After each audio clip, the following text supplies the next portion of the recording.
Hi, and welcome to this live reading from the Department of Extraordinary Immigration and Delivery by Jim Doran.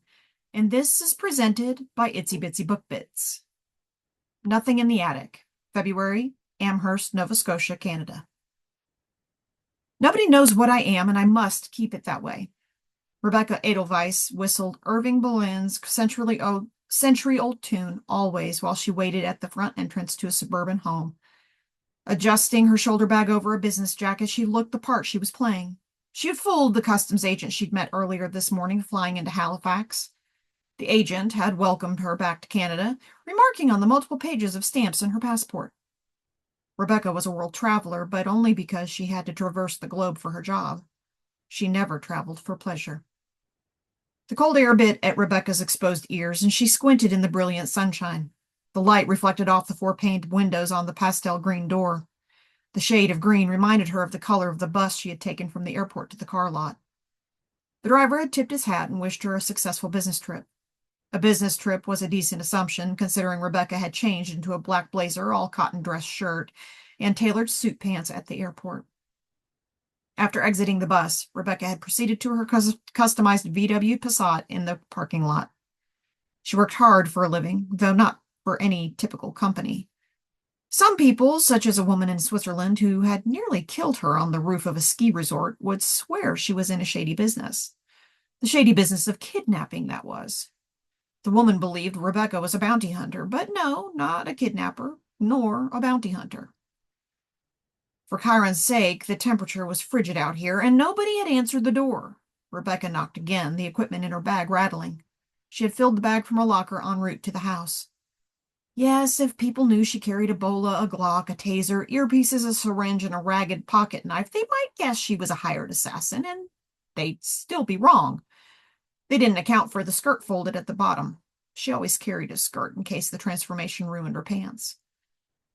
A man's head appeared in the four square windows. With his 2-day-old stubble and sagging jowls, the homeowner examined her through the panes of glass. To this man, Rebecca Eidelweiss wasn't anyone of consequence. He unlocked and cracked open the door. You from Child Protective Services? I am Rebecca Eidelweiss. She used the accent she had been practicing all morning, the eastern coast of North America. Protective Services. She had said protective as protective instead of protective, emphasizing the long O. Ah, the ambrosial taste of nailing an accent. The stubbled homeowner swung open the door. His guess at her occupation was in many ways the most accurate. Rebecca was a government worker, and she protected children. But she was careful not to say she was from Canada's Child Protective Services.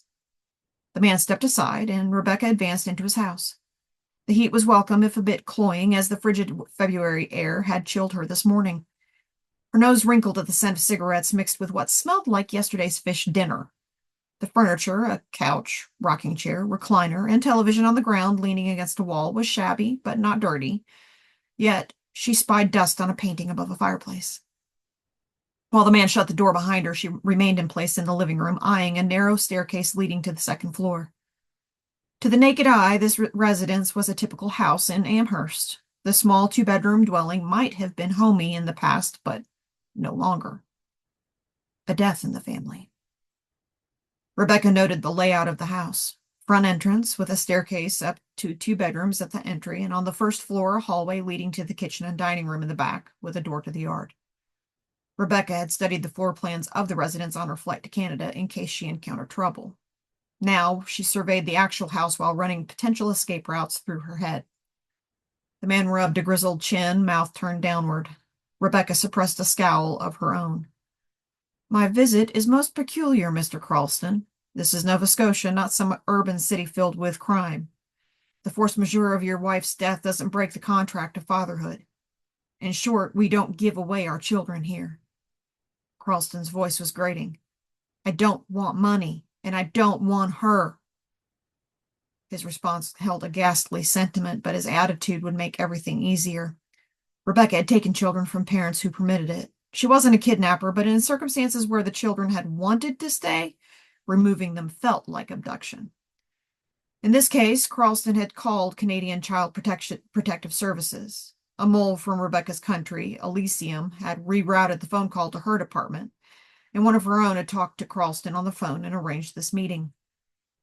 Rebecca utilized her commanding college professor tone with this man. I could do with a cup of tea before I see her. Would you indulge me and put one on? Her forwardness had taken him off guard. Charleston smacked his lips. No tea. I'll bring you to her. Sludge. Charleston didn't take the bait to serve some tea. Rebecca's assignment was going to be a little more complicated now, though not overly demanding. She was Rebecca Eidelweiss, after all. Charleston wouldn't be the problem, but the girl? The girl might be. As they turned toward the stairs, Rebecca spied the red light of a baby monitor tucked under the couch. The pinpoint glow shone through the shadows with the intensity of a cyclops's bloodshot eye. Young ears were listening. Charleston ascended the steps of the wooden staircase. I don't abuse her, if that's what you're worried about. Taken care of nothing since my wife died a month ago. He did what? Was this a New England colloquialism? You've taken care of nothing? The child has taken care of the arrangements? Charleston snorted. Nah, the child's name is Nothing. Rebecca halted. The cruelty of naming a child Nothing struck her speechless. A rarity. Chin set, she continued her trek up the stairs. Charleston ran his hand along the wall as he moved upward. The wife, she didn't like it, but I put my foot down when we found it on the doorstep. If and we bring that thing into this house, its name will be Nothing, I had said. Rebecca glared at the man's back. Slagheads like Charleston thought all abuse was physical. They didn't realize the other type of damage they did. I absolutely refused to call her Nothing. Don't care what you call her. Rebecca took another step. I'll name her after my Aunt Aurora. Rebecca had never had an Aunt Aurora. She had been thinking earlier that she might catch the aurora borealis later tonight. She'd always favored the word aurora. The charming word belonged in ancient spells. Too bad magic wasn't real. Charleston grunted. Name after the lights. The aurora borealis is a magical experience. Charleston stopped at the landing. Lot you know, just weather, he sneered. Not magic. Rebecca joined him on the landing. She wasn't about to let this reviloquent lowlife lecture her. The magic is in how it affects people, Mr. Charleston. The northern lights connect with us in a way science can't explain. Charleston grimaced. Rebecca pressed on. Why do we love unusual phenomena? Because it's different and spectacular. We should also love people with unusual differences. The homeowner shook off her lecture with an eye roll. Rebecca had experienced such reactions before with mansplainers who dismissed women's ideas. If he was on her bad side up to this point, he now put himself in her revenge column. She would enjoy the task ahead, but play nice for the child's sake. Charleston reached up to a ring on the ceiling. Nothing lives in the attic. Rebecca examined the two bedrooms on the second floor. One bedroom was open and stocked with fishing gear and trophies. The brute had stored his hobbies there rather than house the other occupant in a room on this floor. The attic? I warn you, Mr. Charleston, the child had better be in sound condition. Or what? The man rejoined. Charleston pulled down a hatch door with built-in stairs. He placed his foot on the first step without offering to allow Rebecca to go first or even think to help her. She wasn't helpless, but she also didn't care for his lack of manners. The homeowner wanted to rid himself of his wife's child. The quicker, the better. Rebecca ascended to the attic and stepped into the small room. This level of the house was colder and darker, and her hair scraped the ceiling. Thankfully, the cigarette stench wasn't present here. Dust covered discarded boxes and half of the room like filthy snow. The other half was tidier, with an oblong carpet under a few pieces of furniture. Rebecca hung back behind Charleston, eyes focusing on the third person in the room. A mattress lay in front of the window at the end of the attic. Next to it was a table without chairs. The table's legs were cut in half. A meter from the table, an unvarnished rocking chair held a small girl with an afghan over her lower body. Rebecca had read the child's profile multiple times. She was 8 years old, with long, tangled, umber-colored hair. Her pale complexion offset her honey-brown pupils. She had a round chin and a drawn face. Her lips puckered inward while her small frame crouched down on itself. Despite the lack of any normal grooming, the girl was beautiful. Rebecca wanted to pick her up and run, but she had to confirm what the blanket covered before she made her move. Cralston nodded her way as if indicating discarded furniture. There's she. Nothing. Quit your sookin'. Rebecca removed her shoulder bag while unzipping it. You mentioned her legs were deformed. I'd like to remove the blanket. Cralston pinched his face as if reacting to a rotten cabbage a skunk had sprayed. She can show you your disgusting legs in your car. Rebecca stepped out of Cralston's sightline. She reached into her bag. Not good enough, Mr. Cralston. I must verify no signs of abuse before I leave this house. Grunting, Cralston waved at the attic dweller to indicate she should remove the blanket. The girl colored in shame as she lifted one side of the Afghan.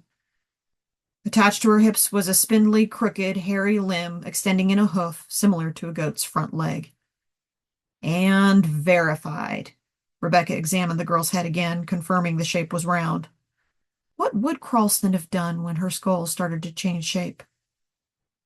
Quietly stepping backward again, Rebecca put on a warm smile while removing an object from her bag, a rod with cords and spheres on the end. Your leg is lovely, young lady. I'm so sorry you must see this. The girl blinked at her. Naturally, the child didn't understand what Rebecca meant, but she would in a few seconds. The taser would be quicker, but Cralston's gyrations would be horrible to witness. Binding him with the cords of her bola was more humane. Rebecca rotated the bola in her hands. Swish, swish, swish. Cralston turned and gaped at what he was witnessing. His hesitation gave her the time she needed. She aimed the weapon, released it, and their tight ropes wrapped around his arms and upper legs. Bound and unsteady, Cralston toppled over and crashed to the ground. What? A string of theatrical words poured from his lips like water from a fire hose. Rebecca reached into her container and grabbed a tiny syringe. She removed the plastic tip from the sharp end and positioned it over Cralston's neck. His eyes widened. What you're going to do with... Cralston screamed, banging his head against the floor. The girl jumped to her hooves, revealing both goat legs. She clip-clopped to the window, her posterior against the glass. Her reaction wasn't a bright move, but a lucky one for Rebecca. She didn't want to chase and restrain the child. Rebecca patted Cralston's cheek, the last one more of a slap. Everything's ducky, Mr. Cralston. Apoplectic, Cralston struggled against the fetters. What do you do to my... His words were starting to slur. Rebecca capped the needle and placed it in her bag. The drug is fast-acting but temporary. I'm not going to hurt you. But before you sleep, I'll leave you with this warning. It would be best if you forget me and Aurora. As they say around here, I come from away, and that's where I'll take her. You'll never see either of us again. The child whimpered from the corner of the room, and her eyes turned to the hatch. With a few strides, she could drop through the opening. Rebecca couldn't let her escape. Rebecca moved closer to the hatch, cutting off the foundling's exit. Easy, child. I've come to help you. The girl discovered her voice. High, sweet, innocent, pure. What are you going to do to me? You do not have deformed legs. Rebecca gestured to the youth's lower limbs. They're perfectly natural. Your birth mother and father had them too. Cralston's voice croaked, but the sound was weak. Call cops. Rebecca folded her arms. Wait, he's almost asleep. He can't hear what I tell you. The 8-year-old reached into her overalls and moved her hand around inside. I'm calling for help, as if this brutish giant would give his captive a phone. May I call you Aurora? I know you were listening in to our conversation downstairs. The girl's breath hitched. They're on their way. You'd better leave. You didn't say I couldn't call you Aurora. Rebecca untangled her bowler from Cralston and retrieved her shoulder bag. So I shall. Aurora, your poor excuse for a guardian is asleep now. He called Child Protective Services because of you, and though Canada has excellent services, we can't let them take you into their care. We know who you are, but more importantly, what you are, and we want to help you be all that you are. Rebecca had her attention, but Aurora still sidestepped away. Clip-clop. Who is we? None of this is going to make sense at first. I'm from the Department of Extraordinary Immigration and Delivery, or DEED. An immigrant is a person who travels to a new country. We rescue people like you from horrible situations and provide them with loving homes. Not convinced yet, the girl pushed herself back to the wall. What do you mean, like me? If only Carlston had offered tea, she would have slipped the drug into his cup and he would have been asleep in seconds. Aurora wouldn't be alarmed. Rebecca had to reveal the truth now. You're a fawn, Aurora. I'm an animal like a deer? The child shivered. Like the legend, corrected Rebecca. And a person. You're a girl, but you're not human. We call ourselves mythicals. Aurora's shoulders lowered. Mythicals. She breathed the word. Fawns have lived alongside humans for centuries. Rebecca took a step forward. Humans wrote about fawns and many other mythicals early in the ancient world, but we had to hide from non-mythicals. Now humans think that we aren't real. My department helps mythicals such as you move to a place where everyone will accept you for who you are, and what you are is a perfectly normal, lovely young fawn. Aurora opened her mouth and then closed it. A lot of words. Sorry. Rebecca hung her head. But I have to say it all. I know you heard the 5 most important words. Department, extraordinary, emigration, delivery, deed. A step forward, clip, then backward again. Yet Aurora's defenses were down. Are you a fawn too? The moment had come. Rebecca would have to reveal her true nature before Carlston came around. Her eyes twinkled. Prepare yourself, Aurora. Rebecca kicked off her shoes as her pants split apart along Velcro seams, turning into a skirt. Her legs grew thinner, covered in hair, and ended in hooves. At the same time, her body expanded backward, and 2 more horse limbs emerged and grew. Horse hair also covered her back legs and hindquarters. When she finished stretching, she was half woman and half horse, but still in a black blazer. You're a centaur, Aurora, Rebecca pointed at her. A mythical like you, but of a different species. I couldn't change in front of your guardian. He mustn't know about us. Aurora blinked, taking in Rebecca's new form. First-timer scrutinizing her body never bothered Rebecca, but she was on the clock. I want to take you to live with other fawns and centaurs, and many other species. Aurora tilted her head. But where are you from? Rebecca's hooves crossed the distance between them, and she offered her hand. Someplace hidden and far away, Aurora. But where it is doesn't matter. All that matters is what it is. Aurora reached and clasped Rebecca's hand. What is it? Home, answered Rebecca in her most comforting voice. And I am your deed.